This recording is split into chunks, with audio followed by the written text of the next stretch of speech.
சுண்டைக்காய் வச்சு காரக்குழம்பு எப்படி செய்யலாங்கிறத பார்க்கலாங்க. அதுக்கு ஒரு கடாயில் நல்லெண்ணெய் வந்து 3 ஸ்பூன் ஊற்றிருக்கேன். 3 ஸ்பூன் நல்லெண்ணெய் ஊற்றிருக்கேன். எண்ணெய் காஞ்சதும் கடுகு, வெந்தயம் போட்டுக்கலாம். போட்டு கொஞ்சம் பொரியட்டும். பொரிஞ்சதுக்கப்புறமா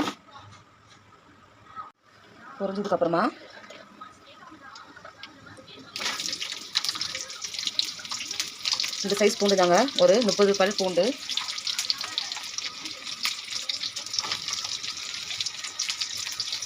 ஒரு பெரிய சைஸ் வெங்காயம், ஒரு 3 வெங்காயம் எடுத்து நல்லா பொடியாக நறுக்கி வச்சுருக்கேன். அதையும் போட்டு நல்லா வதக்கிக்கலாம்.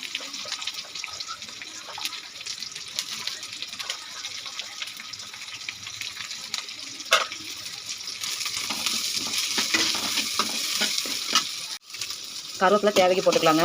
வெங்காயம் நல்லா வதங்கட்டும். வெங்காயம் பாருங்கள் நல்லா வதங்கிச்சு. இப்போ இந்த டைமில் பெரிய சைஸ் தக்காளி, ஒரு 3 தக்காளி எடுத்து வச்சுருக்கேன், பொடி பொடியாக நறுக்கி வச்சுருக்கேன், அதையும் போட்டுக்கலாம்.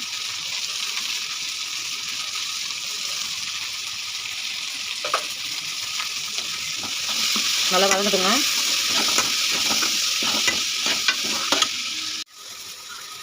உப்பு தேவைக்கு போட்டுக்கலாங்க.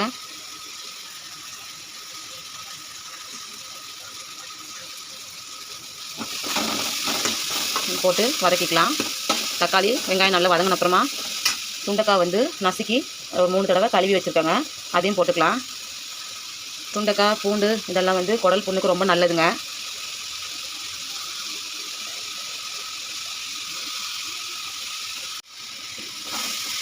நல்லா வதங்கட்டும்.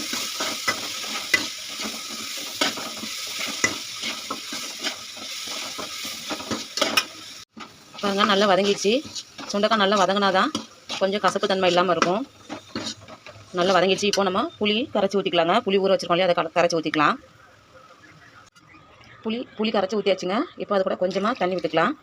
கொஞ்சம் சுண்டைக்காய் வேகிற அளவுக்கு, ஏன்னா நல்லா வதக்கிட்டோம், அதனால் லைட்டாக வேகட்டும். நம்ம வதக்குனதுலேயே சுண்டைக்காய் கொஞ்சம் வெந்திருக்கும், பாதி வெந்திருக்கும். அதனால் கொஞ்சமாக லைட்டாக தண்ணி விட்டு கொஞ்சமாக வேக வச்சுக்கலாம். இப்போ இந்த ஸ்டேஜில் நம்ம சாம்பார் பவுடர் போட்டுக்கலாங்க.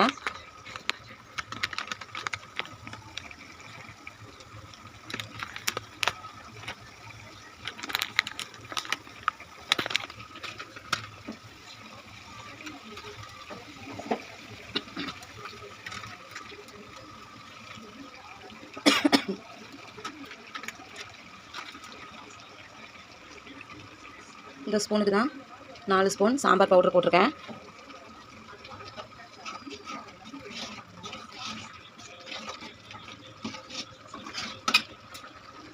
கொஞ்சம் தண்ணி விட்டுக்கலாம்.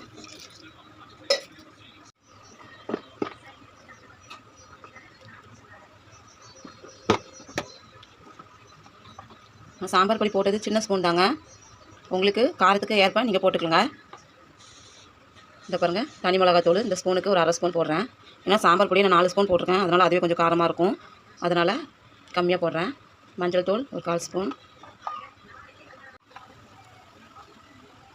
மல்லித்தூள் ஒரு 3 ஸ்பூன் போட்டுக்கலாங்க. இந்த பாருங்கள் நான் போடுறது எல்லாமே இந்த ஸ்பூனுக்கு தான், சின்ன ஸ்பூனு. 3 ஸ்பூன் மல்லித்தூள் போட்டுக்கலாம். நல்லா கொதிக்கட்டும்.